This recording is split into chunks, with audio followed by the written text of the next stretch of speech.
Good morning, still.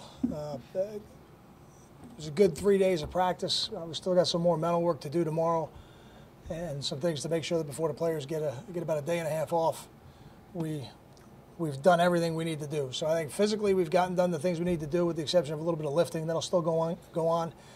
And from a practice standpoint, I thought we got everything we needed to do, and now we've got 3 practices to really look at and evaluate the different positions that we want to evaluate to give us some idea of how to set the depth chart, where the unknowns are for Sunday. You know, places like kicker, places like running back.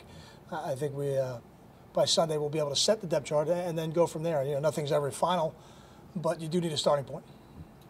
With the naked eye, any separation in kicker before you look at the film? Did you see what you wanted to see? You wanted to see somebody take control. Did you see it? You know what? I want to look at the film. I want to look at it. It wasn't a knockout either way. That's for sure. But I do think they both kicked better this week in practice than they did last week. And I think that's important. And now we've got another, really 3 practices between Sunday, Tuesday, and Wednesday to get some more live kicks. But we're going to have to set the depth chart somehow, and we'll do that. We'll do that off these 3 practices. We won't get an injury report till apparently later. But in general terms, are you concerned about the health of the team, or is this normal after 4 games in a bye week? I am never concerned. Is probably the right word. I think you're always concerned.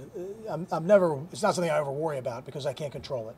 But you're certainly always concerned about the health of the players and making sure you're putting them in the best position to get healthy.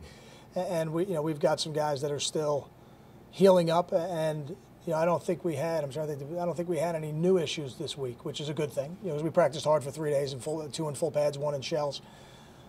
So I think we'll be concerned for the rest of the year. I think that's the nature of football. But I think we're healthier now than we were after the game, which is a good thing to be after the bye week. And I would hope with a couple of days rest now of not playing football, by the time we come back Sunday in practice, we'll be even a little bit healthier.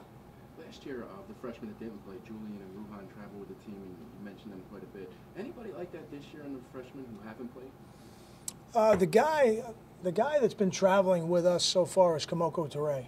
He's been traveling with us, and he's getting a little bit better every day. He doesn't have a wealth of football experience in his background, but he's a special athlete. He's going to be an excellent football player here. Making Paul James available today. Is there any change in his status?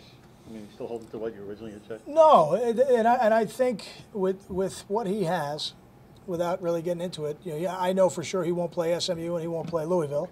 But then after that, we have another bye week. So there's a whole another week or 2 weeks before the next game. So it's hard, I think, for any of the doctors to project out in certainty what it'll be after that. So I know for now he'll miss the next 2 games, and then we'll give him the bye week as well, and then we'll try to evaluate him toward the end of the bye week to gauge how we'll set the reps and the depth chart going into that following game. Did you like what you saw from the running back just with the naked eye this week? I did. I was pleased. I was pleased with the way Savon ran. I was pleased with the way Justin ran. I was pleased with the way Desmond ran. And I believe what I said earlier in the week. I think all 3 of those guys are going to touch the ball in the games that are coming up. And I wouldn't be surprised if guys like Michael Burton touch the ball in the games coming up. Yeah, this weekend, a lot of guys get off, like you said, day and a half. How about for you coaches? What's it going to be like for you guys? Oh, we go out recruiting. Yeah, the next day off will be in February sometime after the signing date. But we've got a schedule of places that we're going to be, and that'll be exciting for us to get out there and get a chance to see some players that are committed to us already play live, and some others that we're still recruiting play live. Would you be interested at all to watch SMU? You'll be too busy. I think they're playing TCU.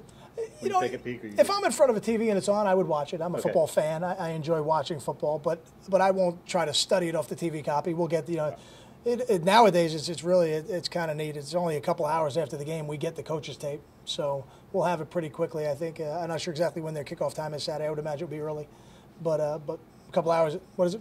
Yeah, 12 noon kickoff for them. So really by 6 p.m. we'll probably have the tape and get a chance to look at the coaches tape. How many times would you say you watch a tape like that over the course of a week? Wow, quite a few.